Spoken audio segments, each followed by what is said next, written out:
Hi everybody, welcome back to DayZ. I got an interesting question in a comment I think it was below one of my videos the other day, which said, how could you take something that would normally spawn in the contaminated zone, say at Rify, and make it spawn somewhere else? And I thought, well, what a great question.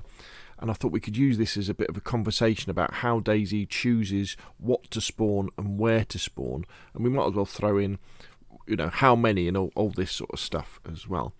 So if we take, for example, if we go to our types.xml, that will be on the DB directory on our server, and we do a search for the M4A1 rifle.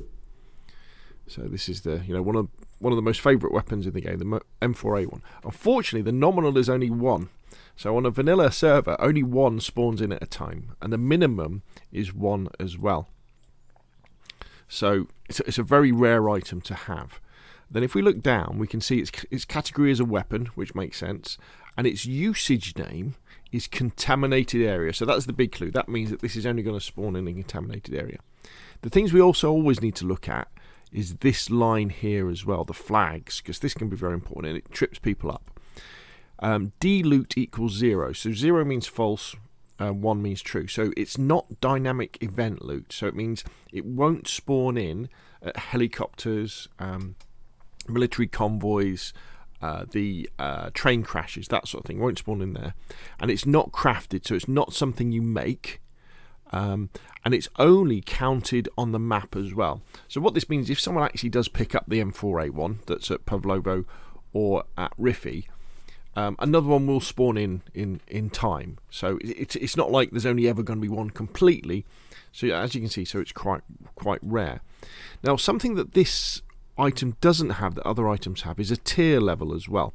So if we go Control F, we look for, say, the AK-74. So here we've got like the magazine for the AK-74, which you can see here. Now what we can see is this is a military weapon, which we would kind of expect. It's not dynamic event loot, it's not crafted, it's only counted in the map. But we have this extra section down here, which is the tier level. So mags for AK-74s that are 30 round are found in Tier 2, Tier 3 and Tier 4 locations. So what does that mean? So if we jump over and have a look at tiers, so this is a tier map, this is in I Survive. And what you can see here is Tier 1 is this green area here, which is basically the coastal areas. Tier 2 is kind of the middle, I guess you'd call this the middle bit of the map, wouldn't you, as you're going out that way. Tier 3 is this yellow bit.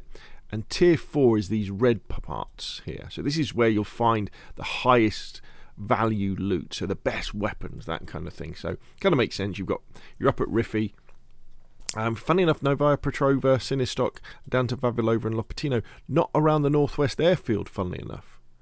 But we do know, obviously, that quite a lot of high tier loot spawns in the contaminated zone. So there's the contaminated zone at Rify, and the one at Pavlovo is down here somewhere, isn't it? Where is it? It's Pavlovo. There it is. There's military base Pavlovo. So there. So going back to our example then, if we wanted to move the M4A1, that away from the contaminated area, what we would do is we would need to change its usage name away from contaminated area to something like military. So if we did that, so if we took military and we pasted it into there, what would happen now is the M4A1, or one of them, would spawn at military locations on the map. So that could be military checkpoints, it could be military barracks, it could be anywhere. So if we'd probably put the nominal up as a bill, so let's put the nominal up for 10, put the minimum up to 8 as well. So they would now spawn all over the place. The problem is, though, because there's only 10 of them, they probably would still be very difficult to find because there's a lot of military places all over the map. So you might well want to add a tier usage to it as well. So then if we go back to our AK-74 example, AK-74, we may want to add tiers to it as well. So if we copy those, then go back to the M4A1, what we could do is actually add tiers. So now the M4A1 will spawn in at Tier 2, Tier 3 and Tier 4 military locations around the map. So a little bit easier to find. In fact, what I would probably do is I would get rid of tier 2 and tier 3, like so. And I just have them spawning at military locations in tier 4. So we know, therefore, that would be kind of up in these sorts of area, basically Rify, Tizzy, sorry, and then around these sorts of areas as well.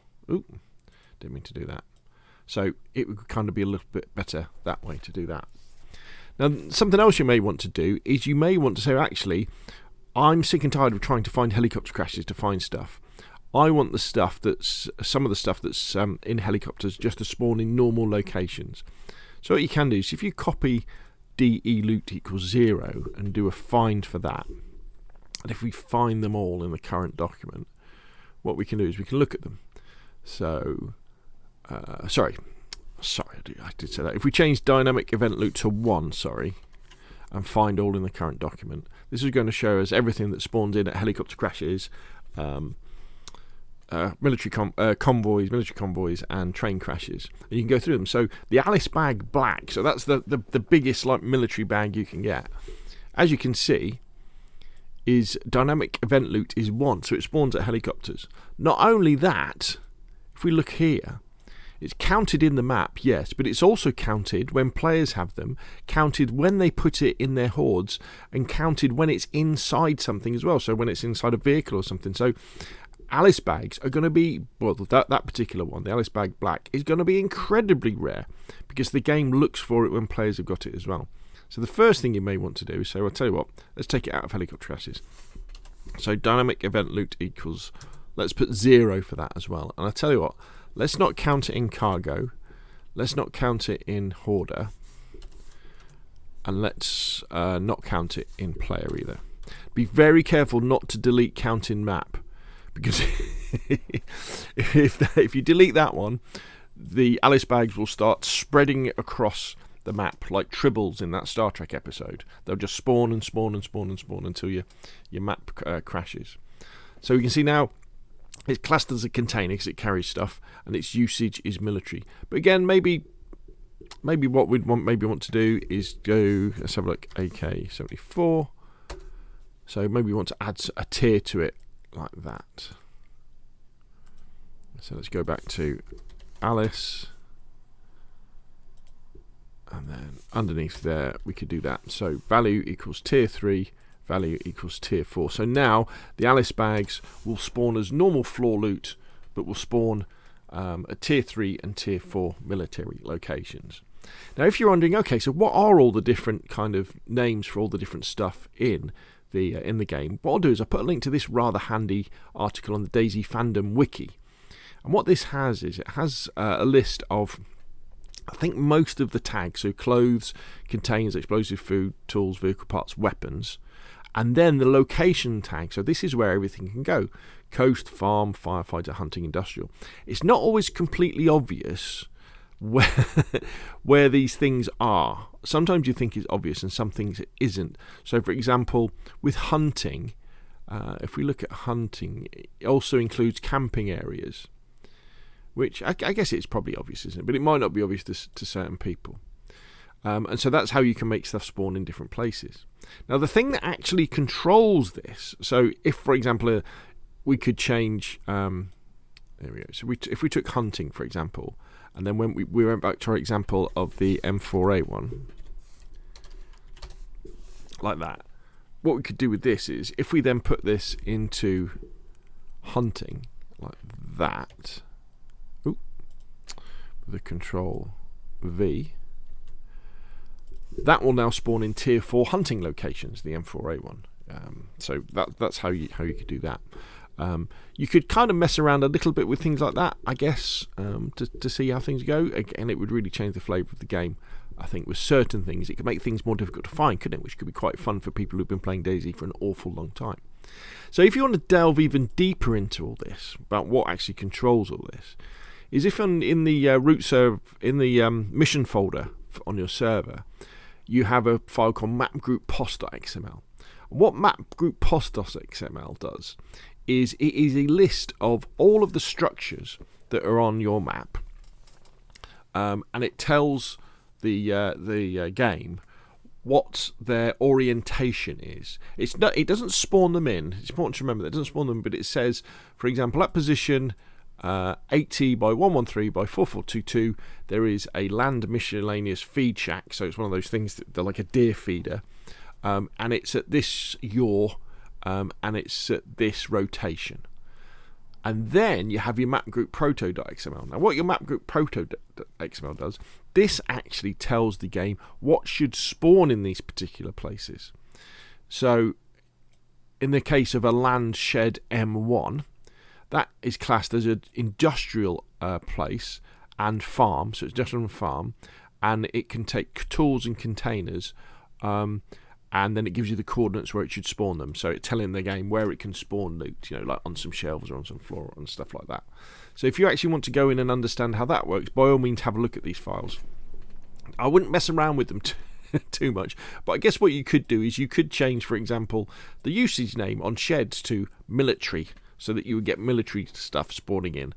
Just remember though, with certain structures in DayZ, there's an awful lot of them. So for example, sheds, there's an awful lot of sheds. So if you change that to military, you might think, oh, it's going to be easy to find military stuff. It wouldn't really. It just means the military stuff is spread out over a much bigger area.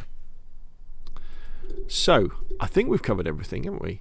And hopefully I've answered your question about how do you change something. So you want to look at its usage, and you want to look at its category, and you want to look at its tier level, and you can change it appropriately.